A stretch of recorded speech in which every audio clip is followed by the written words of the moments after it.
le cap du million est franchi. L'association de défense de la 5 compte ce soir plus d'1 million d'adhérents. Nombreuses surprises pour l'heureux élu, ou plutôt les heureux élus. Ils sont en direct dans le journal.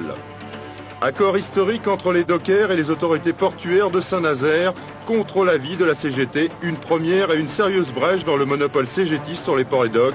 Un monopole datant de 1947. Plusieurs milliers de nostalgiques de l'ancienne Union soviétique cet après-midi dans les rues de Moscou pour réclamer le rétablissement du Parti communiste. Quelques incidents avec les partisans de Boris Yeltsin.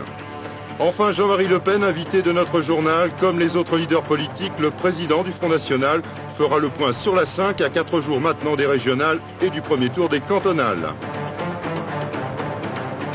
Le journal de la 5, édition de 20h, J. Schneider. Mesdames, Messieurs, bonsoir. Et puis cette toute dernière minute en plein centre de Buenos Aires, l'ambassade d'Israël en Argentine vient d'être entièrement détruite par un énorme attentat, une énorme explosion. Il y aurait de nombreuses victimes. On compte pour l'instant 4 morts, ont été dégagés des décombres. La police et les sauveteurs sont sur place et ont isolé complètement le quartier.